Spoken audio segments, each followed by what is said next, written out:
All right. So, what really matters? Redefining life's priorities. Welcome back to Coach's Corner. Tonight we are asking one of the hardest, most important question. What really matters in life?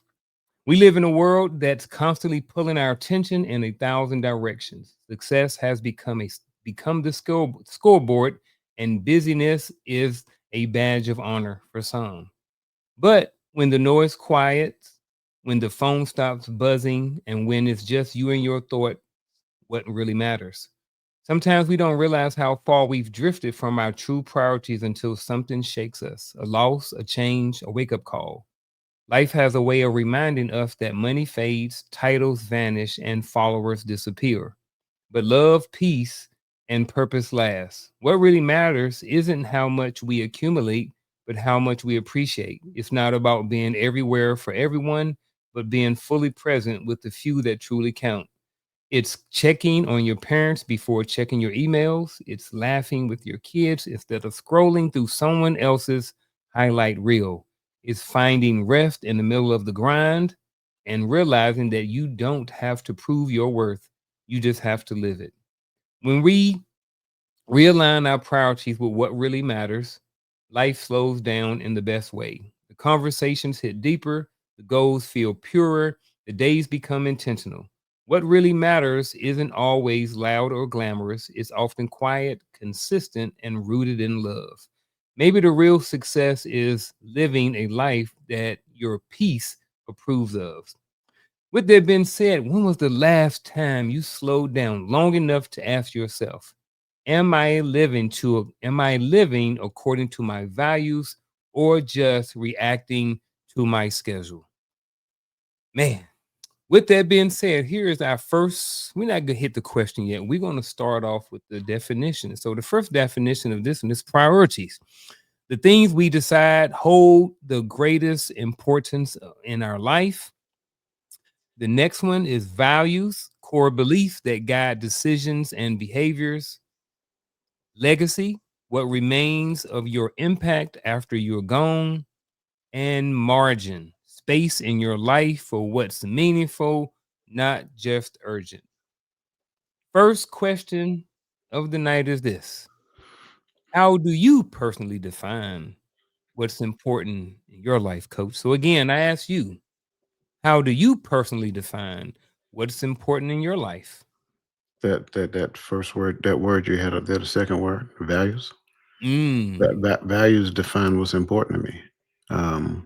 It to me, that's. I mean, I hate to make it that simple, but really for me, it is.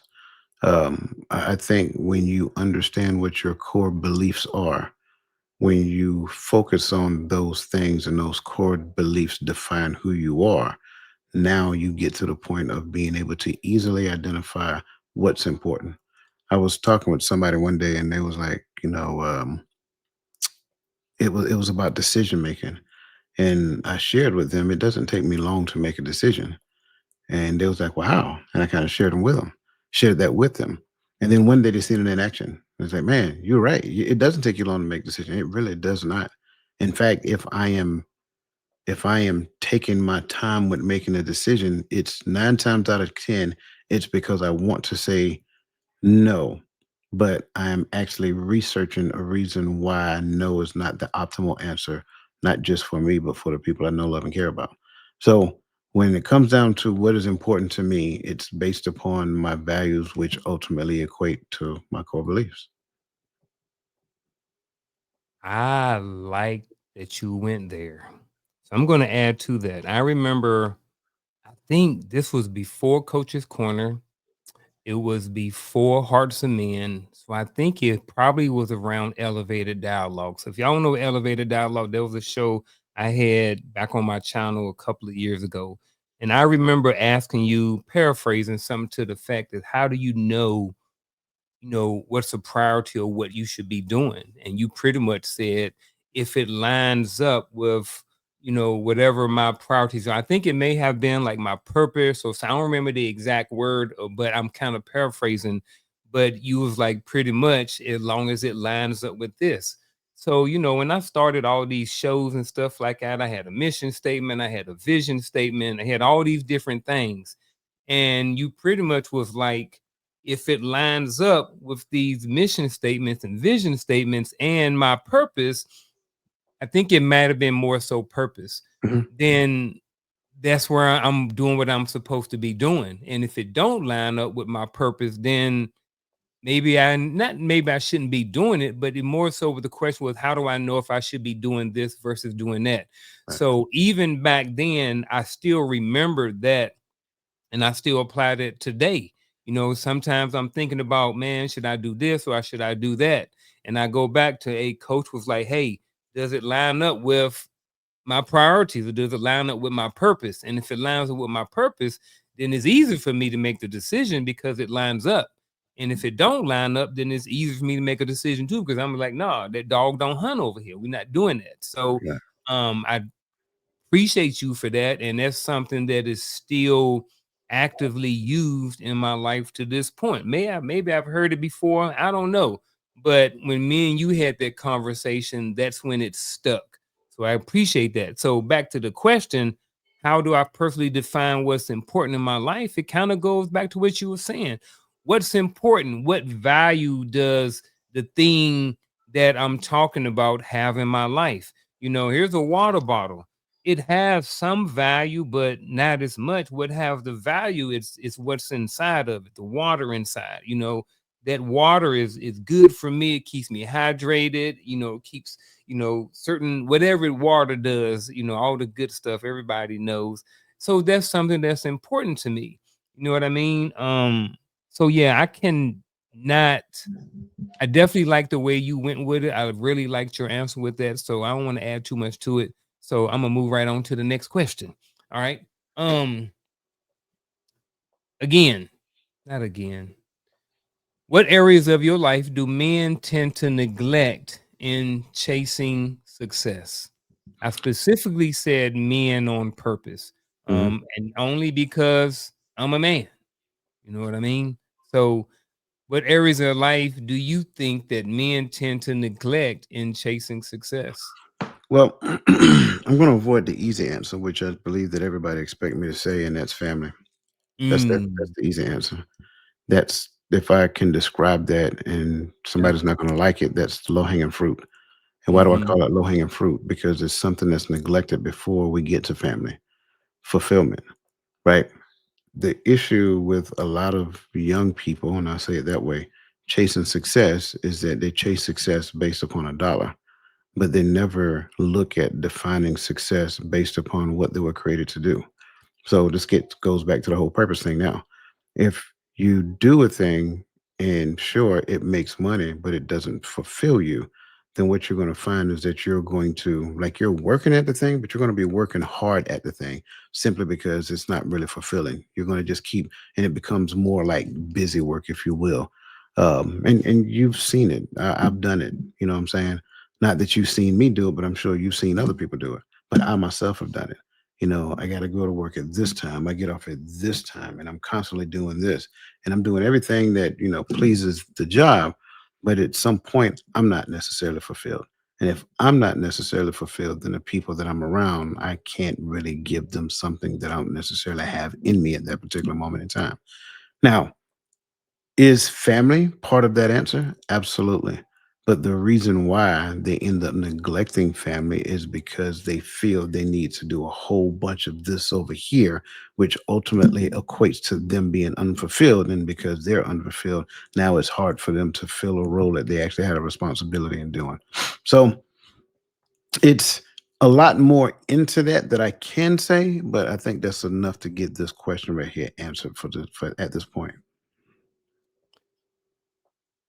I don't want to go with family either. I kind of believe, like you said, that's kind of some low hanging fruit. Most people here in the chat would probably agree to that. I want to go with self. And I want to go back to I'm gonna use myself as an example. When I was in the military for 20 years and 11 days, they all count. Um I neglected myself because I was chasing success. Um I was chasing what the army or what other people defined as success. I didn't find my purpose in life until after I had retired. After I got out of the military or near the end of my career, that's when I started figuring out what was a priority. The whole time I'm chasing, ranks and promotions and positions and stuff like that, but I didn't even know who I was. 20 years, retired at 41, and now I'm out and I don't really know who I am because I was chasing of something that someone else had told me was success. Success is making Sergeant Major. Well, you don't make Sergeant Major, you need to at least make E8. You know what I mean? Yes, E7, where I retired at, is success, but I was chasing more than that. You know what I mean? But I was chasing it based off of what other people had determined what success was, and success for me, is not just a position, a rank, a position, all these different things. That wasn't success. What I mean? It was in those areas, but it wasn't fulfillment. I got the promotions and retired, but I didn't. Then again, I didn't know who I was. And I think a lot of men do that. I think they neglect their health, neglect their physical health, their mental health. Like you talking about, the family is in there. Like, it's a lot of things that people neglect, men neglect, because they're chasing someone else's version of what success is. And like I said, I'm speaking from personal experience. I chased that and I didn't even know who I was. Um, so I definitely align with what you said, align with the family piece, and then also think that men neglect themselves because they're chasing someone else's version of what success is. And sometimes that comes because we don't actually always know who we are. And because I didn't know who I was chasing someone else's version of what success was. Well, see, that's kind of like what I mean when I said there's a whole lot more I could say in relation to that. Hmm. Um, because I'm gonna say it. It's like you have in the realm of electromagnetic, in the realm of an electromagnetic spectrum, you have this thing they call the noise floor, and so the noise floor is the space, or that that frequency in which you can clearly start to deciphering things and making out what it is above the noise floor. Anything below the noise floor is just noise, and there's no Yeah. rhyme or reason. I think a lot of times when it comes down to these conversations, if you will, a lot of what we hear is noise. And so, success. How do you define success? Well, everybody has a Mm. different version of success, and success looks like this, and success looks like this, and success. That is the noise. It makes no sense whatsoever if we just keep making excuses or keep leaving inlets, if you will. Like, an inlet is a little passage that comes from the ocean into land. When you have little inlets when it comes down to these words and things of that nature. So the more options that we create for the definition of a thing, then the more confusion that exists around what the thing is. So that thing now creates confusion in the mind of young people, whether man or woman, right? So success can be defined by somebody else in their life simply because they have no earthly idea what success is. 9 times out of 10, when they came out of the home, no one helped them to define success. So now, getting into adulthood, what does success look like? Let's go back to the American dream. Get a job, right? Have a family, buy a house, have kids. Kids grow up, get out the house, sell the big house, buy a smaller house, live off the difference. The American dream, right? Fallacy. Hmm. It's all made up. It doesn't exist. So when a person does not know what their definition of success looks like, they keep chasing the definition of success and they call it something else. And when they get a different version of success in their mind, they think that gets them closer to this purpose. No, it's not. Because success was for you was established in you the day that you were born. The issue is that we keep moving the needle as we get older. So success looks like making a lot of money. No. Success looks like getting married. No. Success looks like having kids. No. None of that is true. None of that is success. But we will make it success in our mind because we're adopting what somebody else said success is. So then, if none of those things are success, then what is success? Success is understanding the thing that I was created to do, learning how to do that thing and mastering that thing to such a degree that it serve other people. That is the definition of success. So now when I take that definition of success and apply it to my life, does that make money? It might. Does that mean I get married while doing so? It might. Does that mean that I have children? It might. But those things are outliers as it pertains to success. And what we tend to do is make the outliers the success. That's like saying, I have this. Okay, make it simple. I have a car, right? Or I have a truck, whatever. So I have a vehicle. And instead of focusing on the engine, which is the thing that makes the vehicle go, I spend more time focusing on the rims. I ain't talking about nobody else. That was me when I was younger. Don't judge me, leave me out of this, right? Hmm. I spend more time focusing on the rims and making sure that the rims look good, they were shiny, and all that other great stuff. But what about the engine? What about the transmission? Those are the things that focus on the purpose of the car. We don't focus on those things when it comes to life. That's what those things that I just talked about, the outliers, that's equating to the rims of the car. I hate to say it that way. Now, if I meet now the thing that might be different depending upon how I marry, if I meet her, she understands what it is I'm called to do, and she can actually aid in doing so. Now she just moved from the tire to the engine. I'm joking, but I'm serious, right? Yeah. Not the engine, the transmission, right? Yeah. Because the transmission and the engine work hand in hand. Hmm. I'm joking when I say that, but I'm serious. When we do not understand what success, the confusion in our life is not the things that we've messed up or the people that we messed over or the mistakes that's not the confusion. The confusion itself is success. And because we don't necessarily understand who we are and what we're created to do and all that other great stuff. And at certain points in our life, we get to a point where, well, I've done it this way this long. There's no need to, and it doesn't affect me. No, that's like the most, and pardon my French, that's the lamest excuse that a full grown adult can have.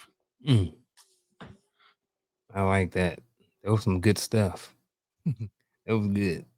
Um, we're gonna move on. We got a question for us and for the chat. It's funny, but it's not funny. You know what I mean? We just talking about Wi-Fi. You know what I mean? Just basic Wi-Fi.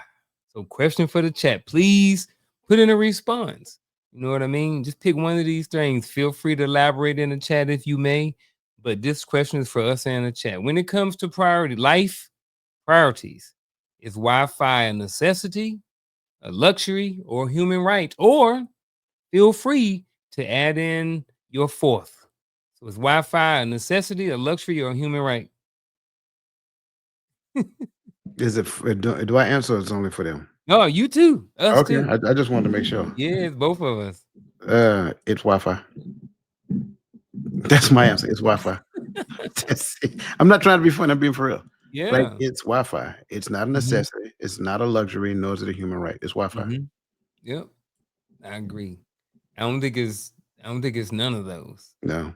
If anything, it might be a luxury, something that you can, but it ain't something that you necessarily need. I definitely don't see it as a human right. And I definitely don't see it as a necessity. I think there's a lot of people still, out here and having good lives without Wi-Fi. Uh, So here's the reason why I don't categorize it as a luxury, mhm. because if I didn't have Wi-Fi, what would I be lacking?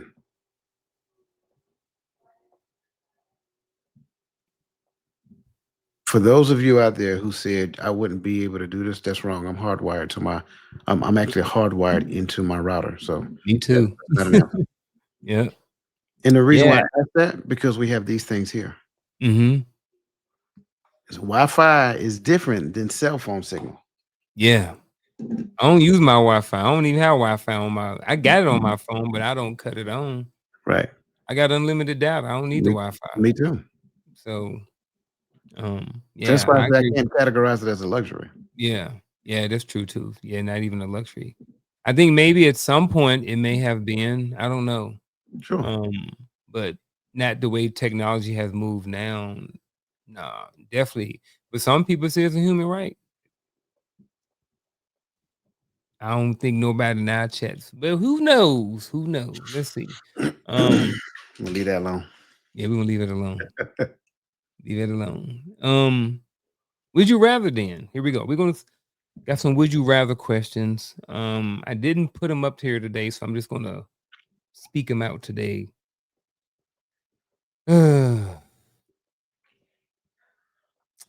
I'm thinking about this first one.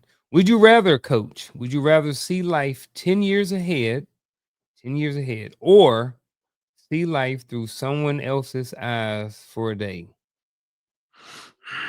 My answer, to be honest with you, is 10 years ahead. And there's a reason for that that I don't think we have enough time to get into. Mhm. But yeah, definitely 10 years ahead. Mm, yeah. I don't know if I really care about seeing life through someone else's eyes for a day. Like if I did, whose eyes would I want to see for the one day? And why?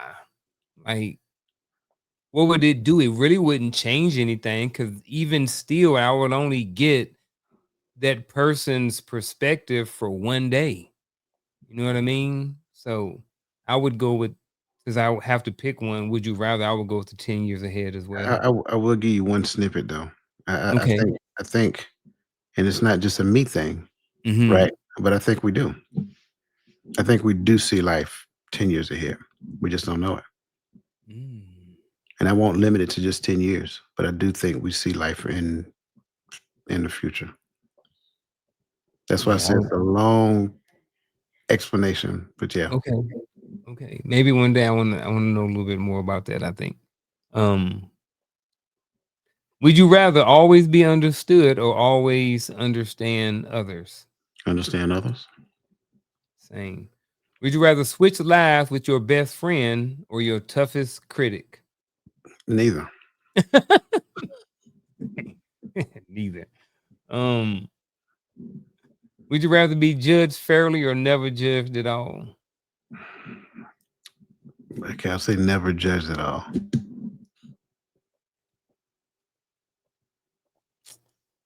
Mm, I'm kind of leaning towards judged fairly. It all depends on how you see judged. Yeah, but Generally, yeah, generally, judgment comes with a sentence. say less. Would you rather listen to someone vent or share your own struggles? Vent, Would you rather win an argument or gain perspective? perspective. Easy one. Would you rather live in a world of clones or in a world of total opposites? I mean, it sounds like that's the world we live in now. Cloned opposites, right? Clones? Cloned Hmm. opposites. Yeah, Um, the opposites. opposites. So I choose Yeah, opposite. pretty much two types of people in this world. I chose opposites. That was my response. Opposites, okay. Would you rather be heard or be seen? Heard. Heard. Would you rather ask one powerful question or give one perfect answer? Question. Yeah, question. Would you rather live with blind faith or constant doubt? Faith. Yeah. Oh man. Next question. How do life crises reveal our real priorities? Hmm. How does life crisis reveal our real priorities? I I think number one, we'll have to understand what a crisis is. Um, Everything ain't a crisis. I learned every, that on here too. everything is not a crisis. You may Yeah. think it's a crisis. It's not necessarily a crisis. Uh-huh. For it to be a crisis, it must fall in the category of a priority. Um, it actually poses a threat to something that I care deeply for. Um, so does it really reveal it, or does it have an opportunity to expose it? And that's the thing. If it's a priority, the things that are important to you, you find a way to protect.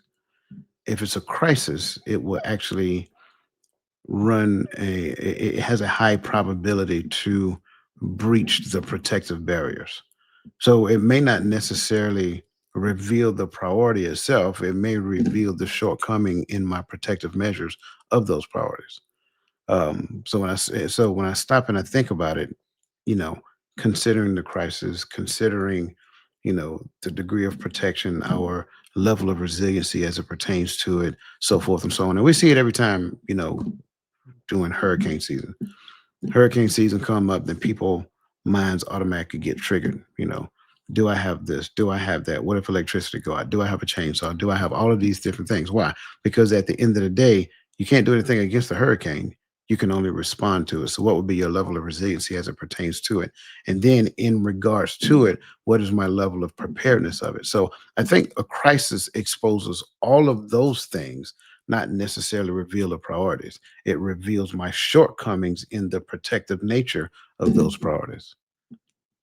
I like that. Um, I don't know if I'm saying the same thing or just rewording it with a different spin or not, but I think, when something happens, when, your boyfriend break up with your girlfriend, break up with you, and then you some people when they break up with their girlfriend, they go hunting, right?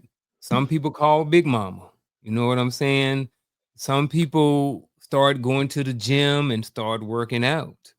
So, whether that's a crisis, I don't believe so. But for this conversation, it's a something big or traumatic that may have happened in your life. Somebody break up with you at the end of the day, that's just life. To me, like you said, that ain't a crisis. That's just life.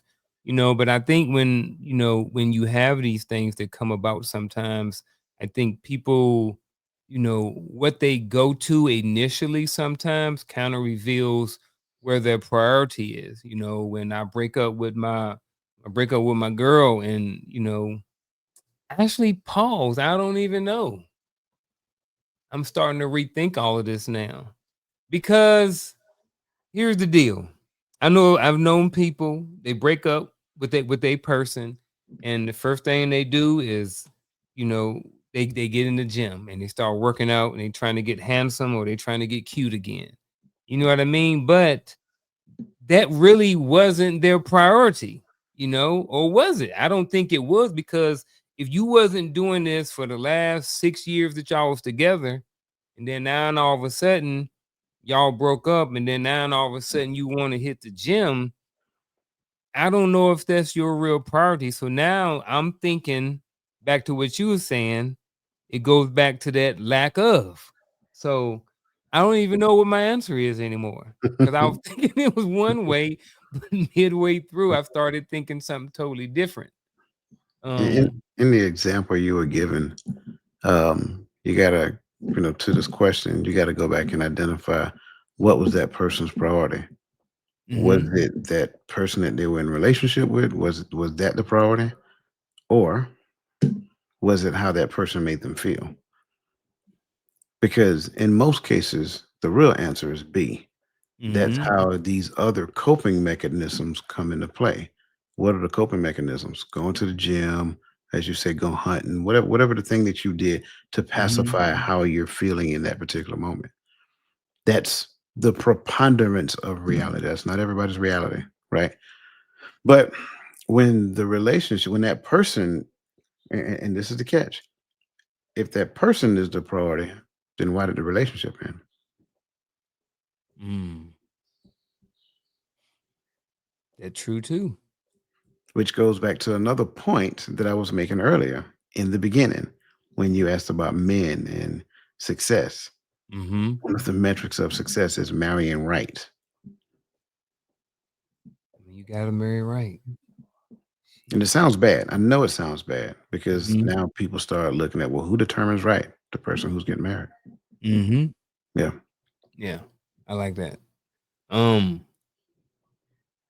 kind of went through it in the monologue. We got a lot of stuff going on. Everybody do. We got family, work, life, all these different things. Kids, grandkids, stuff we want to do, stuff we don't want to do. So how do you balance family, work, and self without losing yourself? And I'll go back to say that, you know, just to add some context to this, it's kind of like what I talked about earlier. I didn't really find out who I was until after the military, after the 20 years and 11 days is when I started figuring out who I was, because I started going inward and started working on me. So with that being said, how do you, anybody, you don't have to be you, but how do you balance family, work, and self without losing yourself? It's a good question. And it's going to sound very similar to what I said previously, right? Mhm. I think a lot of people are trying to entertain this question in life, period. Yeah. And they're focused on the part without losing yourself. But the problem with that is that they never understood what self was to begin with. So what they're really concerned with is without losing the version of the self that they think they know. But yet, you know, what is the evidence to prove that that's the self of you? That's the reality of who you are. That's Mhm. just, that's just the version of yourself that you harmonize with, or the version of yourself that you want other people to believe. So that is always the catch 22 without losing yourself, right? So let's move the needle. First and foremost, how do you balance? Understanding that balance isn't equality. Understanding that balance to you may not necessarily be balance to me. Understanding that balance looks different based upon whatever phase of my life that I'm in. So in my earlier phase, balance may look like, oh, I spend a lot of time at work and then I come home. That might be balance for that phase of my life. Why? Because I'm still building. And that actually makes sense when you stop and think about it. But my family may say, well, daddy, we want you home more than you are. I get it. But at the end of the day, we're talking about balance right now. And you're not balancing. And this is the issue that most people run into. They're looking at balancing time as in the here and now, when we should be looking at balancing time from the beginning to the end. And so, Mhm. what does that look like? That looks like balancing it to such a degree that I don't work so much here. That's what balance really looks like. But if I do it the way that, you know, I just talk about me, I won't talk about nobody else. If I just do it the way that my lonely wife want me to do it when my younger years, then Mhm. I'll spend less time at work and more time at home. I just do enough work to get a paycheck and then come home. But by that same token, I am not even relevant in my space when it comes down to the work environment. Therefore, I have to work consistently at that rate for a more prolonged period of time, because all I'm doing is going to work, warm body at work, collecting a paycheck and coming home. That's not balance. That's imbalance. We got to realize when we're talking about balance, there's another thing that counteracts balance when it comes down to this thing we call life, and it's called focus. When I'm in balance, I'm out of focus. That's the key. So really, where do you want me to focus at when I'm 22 years old? You should want me to focus on the thing that I'm supposed to be doing to provide for this family. Because Mhm. later, 10, 15 years down the road, my focus can start adjusting, because now I have built up enough to where we're not trying to compete with the Jones. We ain't trying to have the hottest thing on the lot. We ain't trying to have the biggest. We're trying to live to such a degree that we have a healthy, cohesive family within the space of a comfortable living environment. So that in turn shifts the scales. So it's a lot packed into this, but you always got to first understand what the notion of self looks like, so that, and this is, and that's the other piece. We like to talk about self, but it's not self so that. If it's not self so that, then you have the wrong interpretation of self. If it's just self, then you're selfish. If it's self so that, then that is what selflessness is all about. Mm. Hmm. I think a way how to balance family and work and self without losing yourself is to Focus on yourself. And I don't mean focus on yourself as in not focus on anything else. One of the things that I do to help, one of the things that I do is I constantly work on trying to just be a better version of myself. And I think that if if I'm constantly working on being a better version of myself, then in a sense I am going to lose the older version of me. The version I was at 20 is not the same me, the same self I am at 49. And then I also think that when I focus on myself, again, it doesn't mean that I'm neglecting anybody else, but that allows me to be in a better space more often to have the balance in the family and the work and the all the other things around me. So when I get up at a certain time and I do this and I do that, to better prepare for my day, I'm in a better mood, a better person.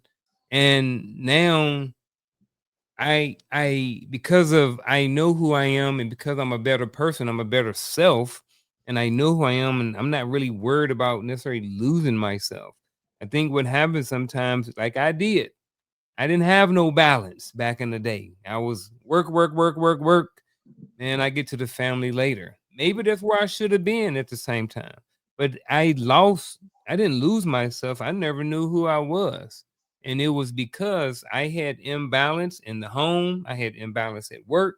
And I told y'all not too long ago, Unc was it had a couple Article 15s, had a couple demotions and promotions along the way. I made E5 twice, so a lot of that had to do with life being imbalanced, family being imbalanced, work being imbalanced, and myself being unbalanced. But once I got to a point in my life to where I worked on myself more and really wasn't worried about losing myself, I was excited to lose the older version of myself because that meant that I was evolving and becoming a better version of myself to me.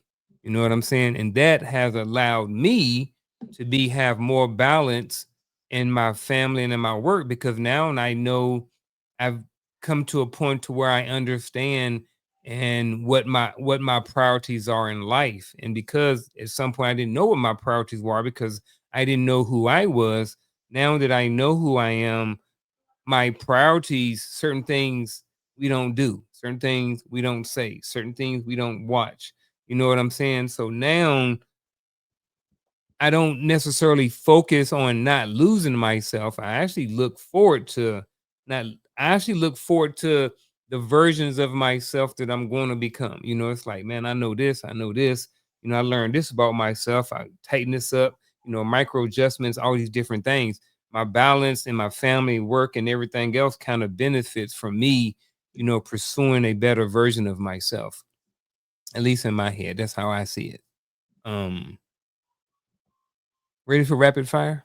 Yeah, man. Let's do it. All right, let's do it. Rapid fire, folks. This is where we're going to ask Coach a couple of questions, about 10 of them, if we get to all of them. And he got quick responses to this. Ooh, this is a good one. One person you wish you understood better. It sounds familiar. You Me, do. me. You. Mm, I like that. Mm, that's a good one. I wasn't going to say that. I was looking for a person. Hmm. I mean, I do qualify as a person, Yeah, you do. You do. 100%. I was looking for an external person outside of this body. right? um, And listen, but here, there's the sign. there's the sign. There's the sign. Everything we look for external is always the problem. Mm, it shut my mouth wide open. Here we But go. wasn't intended to do that. I'm just Oh, I saying know. that's why I Yeah, said yeah. like okay. So for everybody who's listening, go back and listen to everything I've been saying up to this point. And if you notice, everything that I was saying up to this point, I've been saying it's from the inside out, not the outside in.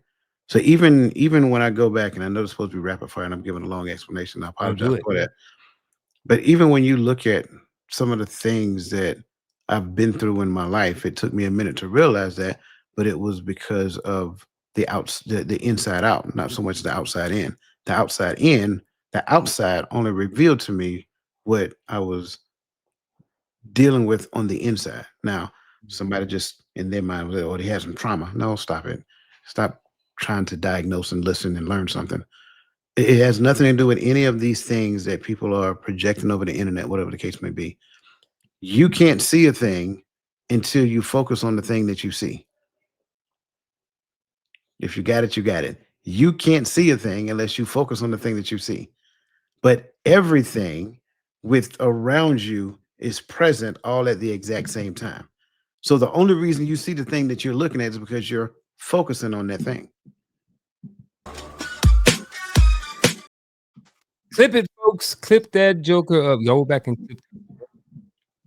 I think some people missed it. It took me an extra second to get it, but I was happy when I got it.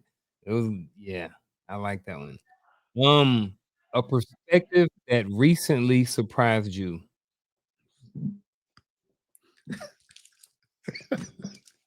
I literally just gave it to you. You did, you did, you did, Yeah. you did. Yeah. um, easy or hard admitting you're wrong. Easy. Time you wish someone saw your side. I don't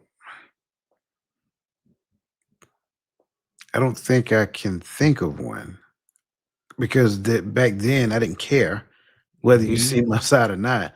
Right now, I don't even think I have a side. So Mm, I don't think that was ever a thing. Now, don't get me wrong, I do understand that there is a lopsided perspective in this world, and that lopsided perspective will automatically look at, and I'm just using this as a scenario, will mhm, automatically look at her side versus my side. But at the end of the day, if I don't care, then I don't care. And I think back then I didn't care. I didn't care to explain myself. I didn't feel I needed to explain myself.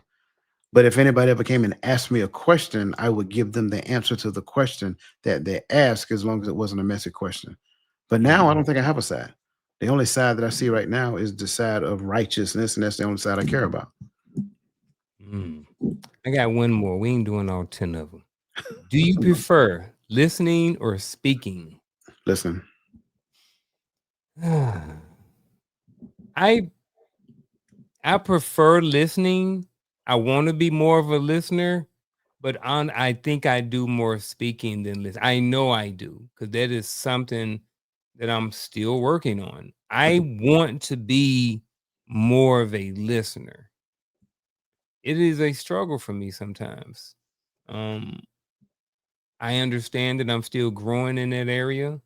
Um, but so with that being said, do I if I speak more than I'm listening, this ain't just for me. I know it's somebody else out there. If I speak more than I listen, do I really prefer speaking over listening or listening over speaking? Like my actions are speaking more than I'm listening. sure, I want to be the listener. But if I was to answer this question, do you prefer listening or speaking? My actions say that I prefer speaking, sure, even though I don't want to be like that. sure. You've heard of the law of polarity, right? Hmm. Right.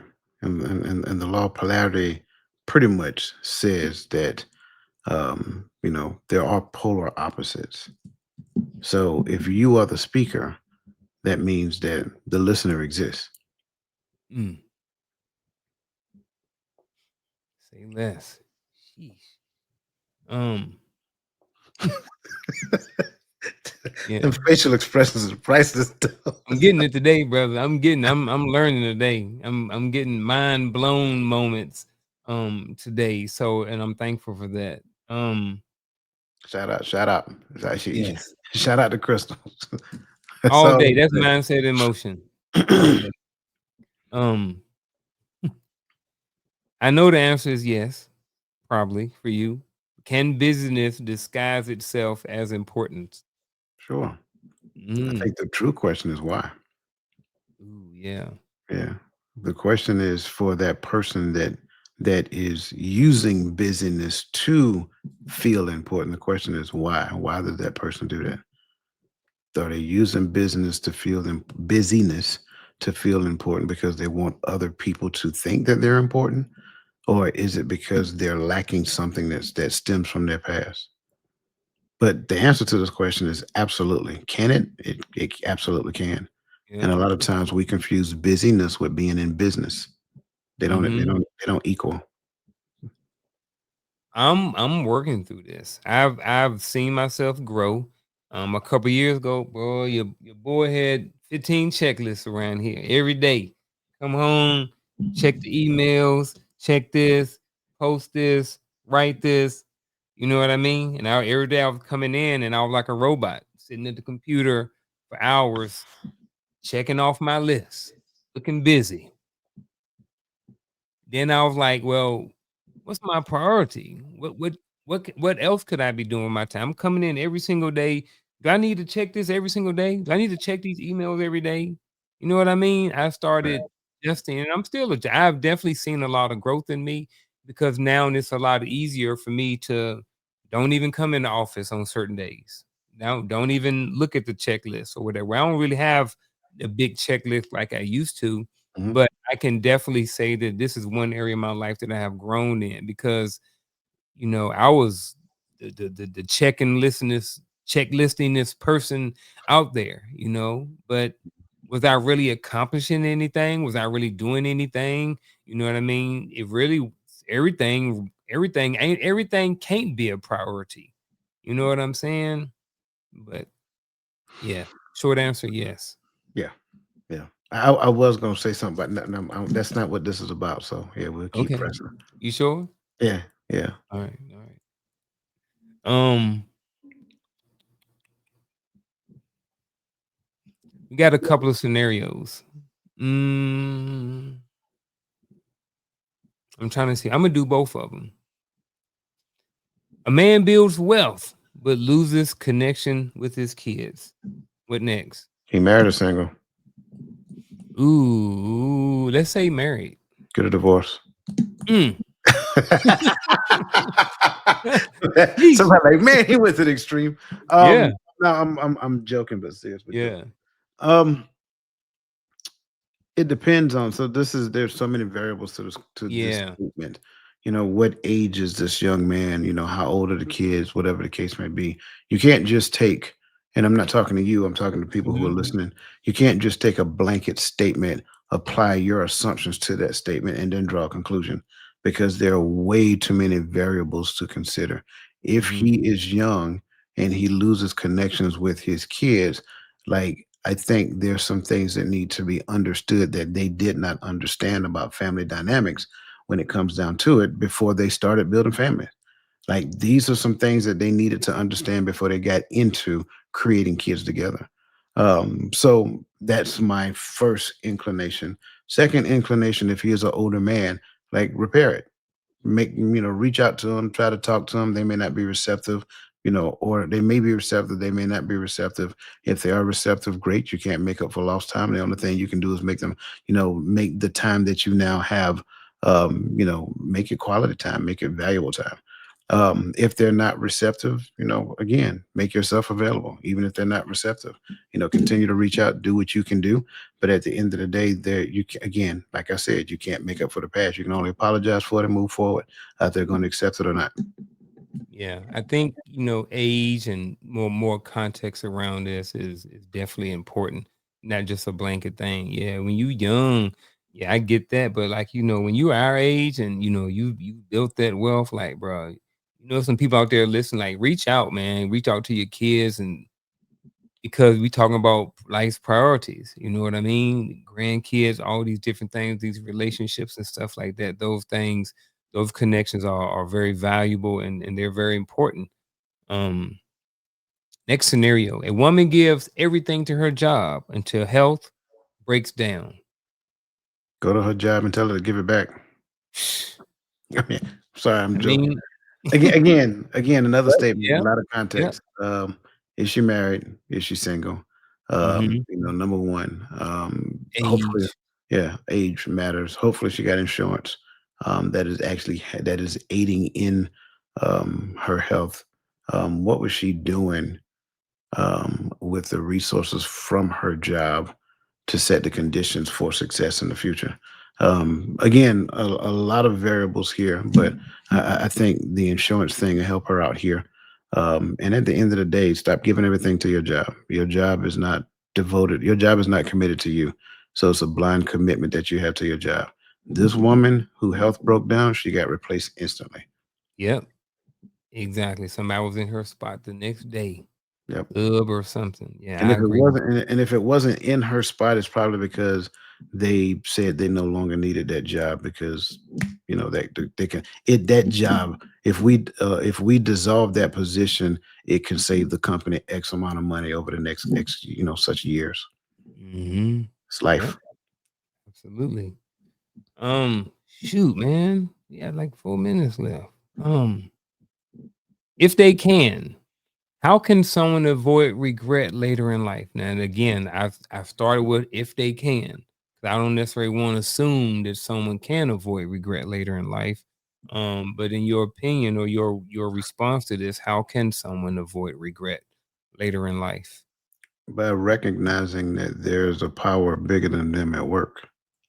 Mm. I think a lot of times we regret things because we look back and do the shoulda, woulda, coulda game, right? I shoulda did this. I coulda did this, whatever Mhm. the case may be. But it kind of goes back to the whole notion of the man losing connection with his kids. You can't make up for lost time. You can only learn from the past so that you can do something different in the present and ideally create a different future. So why waste time regretting something that you cannot change when you can actually focus on the things that you need to focus on now so that the rest of your life is regret proof. I ain't gonna add nothing to that.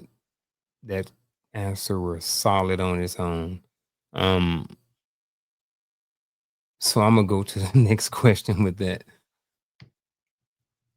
Is this the one I want? Yes. How do priorities do I want this one? Yeah, I do. How do priorities shift with age or maturity, or do they? And again, age and maturity are not the same thing.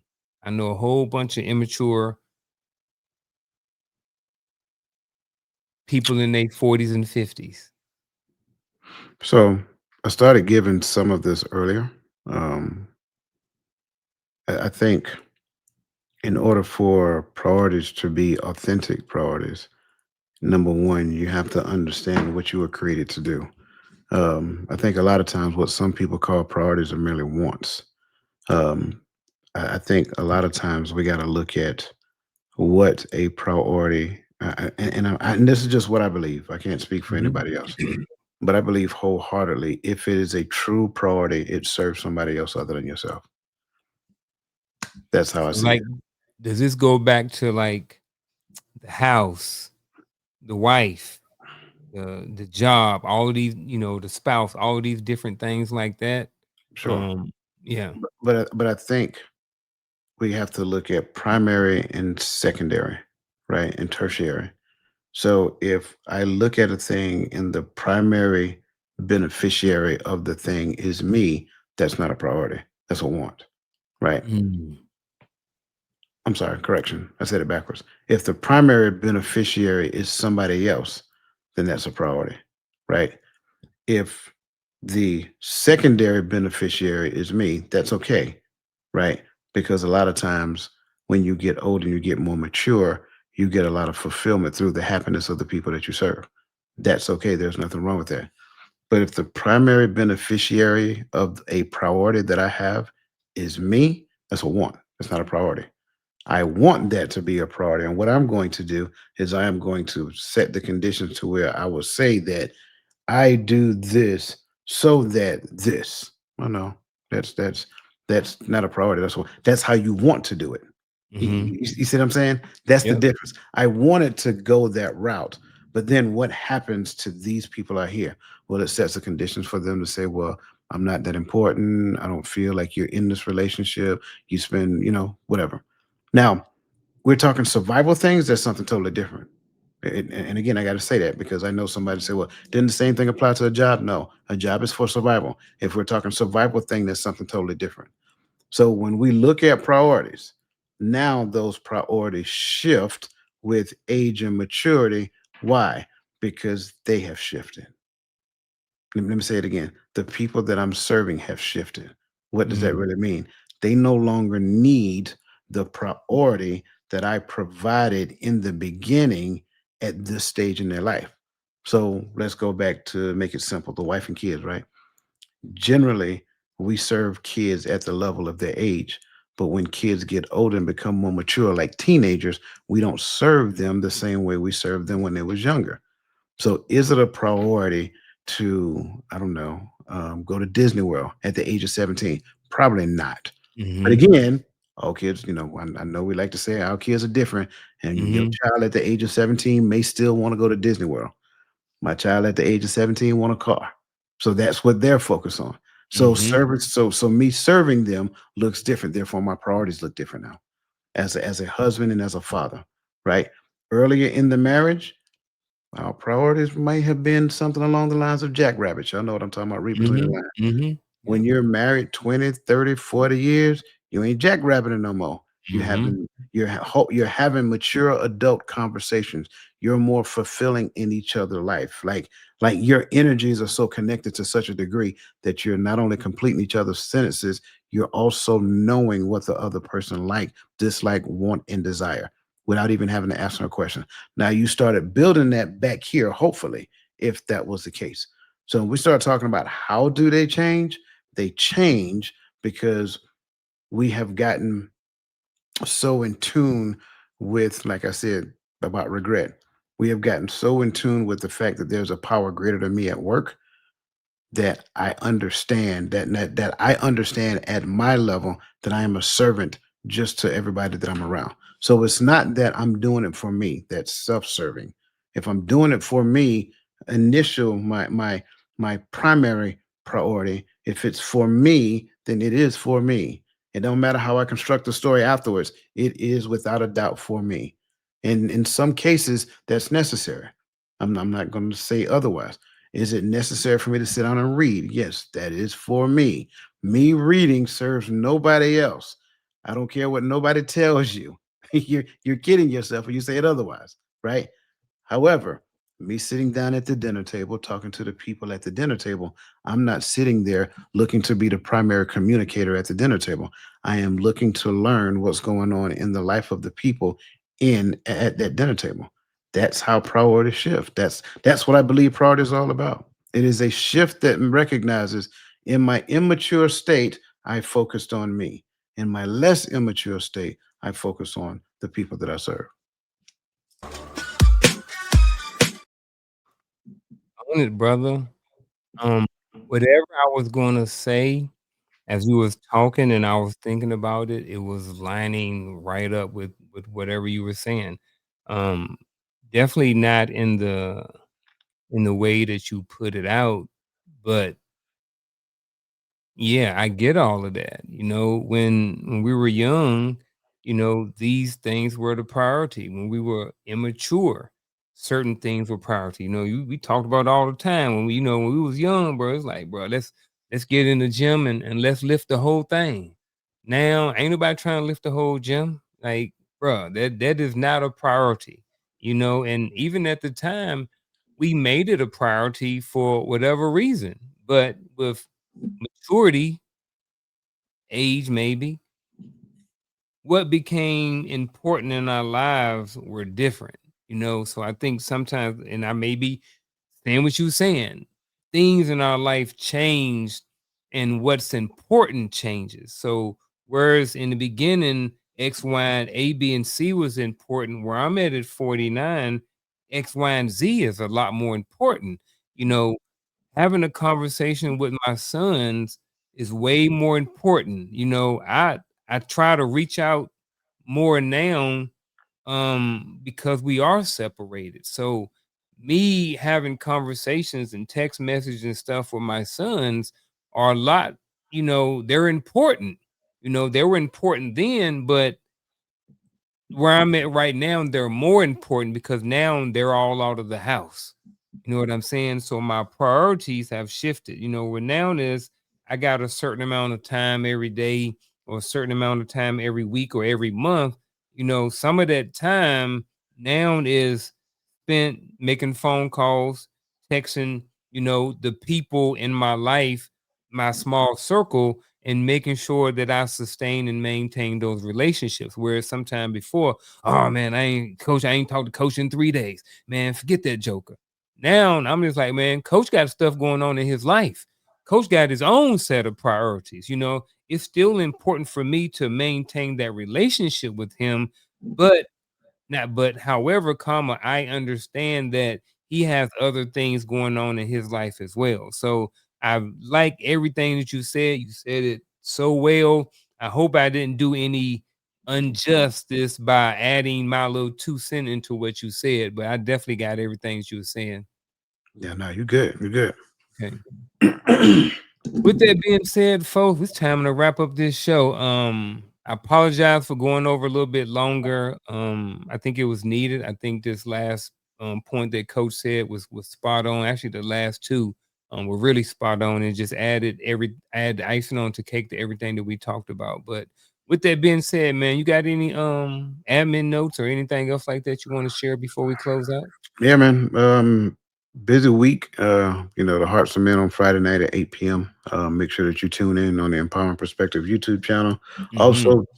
Also Saturday morning at 10:30 a.m. It's part two of a joint conversation between the Hearts of Men and the Hearts of Women. Yeah. So yeah, y'all make sure y'all tune in. It's going to be another great conversation. Right. All right, folks. With that being said, again, appreciate everybody for being here. If you haven't already on your way out the door, hit that like button, share it with somebody, and all those good things. And we will see you guys Friday night, 8 p.m. Eastern Standard Time. We out.